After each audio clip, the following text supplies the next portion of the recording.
So now that my daily note is created, let me share a little bit more about the directory structure and how I have things organized in here. Starting at the beginning, I have this folder that's extras. So in here, I'm going to have images. This is also where people live, and I have a video about my people note template system. Any scripts, so like JavaScript or anything, I don't actually use this that much, but maybe I will someday. So it has a dedicated space for all of that. And then all of my templates.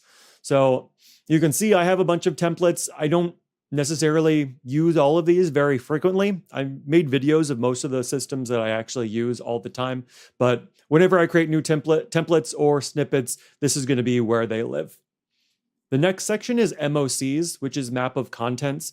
These are kind of index pages for individual contained topic area stuff in my vault, many of which I've shared in videos. Some of them I haven't. Some of them I don't really use that much. So they're not actually that organized and that nice to look at. If I have a reason to clean them up, if I'm like, say, taking notes about health and I want to clean up my health MOC, I will definitely go in there and do that. But it's not really even an item on my to-do list if I don't need to. I kind of like the digital gardening, right? Like if I need to be in there, I'm going to clean it up while I'm there, but I don't necessarily just randomly dive in there and work on it because I got other stuff to do. I got to do the stuff that's important. So yeah, that's where I keep, I don't know, 90% of my MOCs. There are a few others that live in different places, which I'll show you as I go.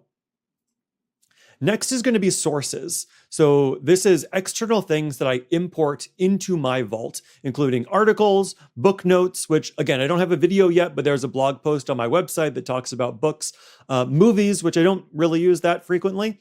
But I'll show you a little bit about what I do. So these are all of the articles that I have that I've taken notes on. And let me see if I can find one is good for what it looks like for me to process them. Okay, so here is an article that I have imported into my vault. And I used to use Readwise, but Readwise is too expensive. I just couldn't justify it anymore. So I recently switched to Omnivore, which Omnivore is a free alternative to Readwise. And I've been super happy. So that's what I'm using to import notes now. But basically, I'll save an article to Omnivore. I'll use the Omnivore app, usually on my iPhone, but I think you could use the website too, to highlight the article as I'm going. Those highlights get imported into Obsidian.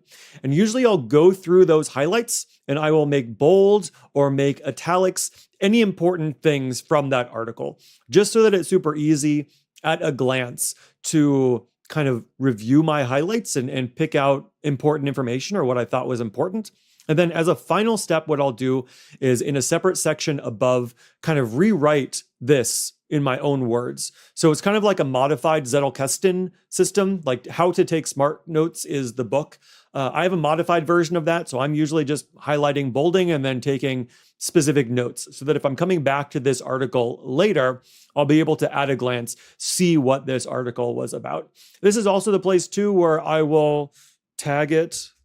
I'm not always the best at tagging things like RI or AI, artificial intelligence, but that is best practices. But again, I could be better. I'm sure we could all be better at different things. But that's what the sources section looks like.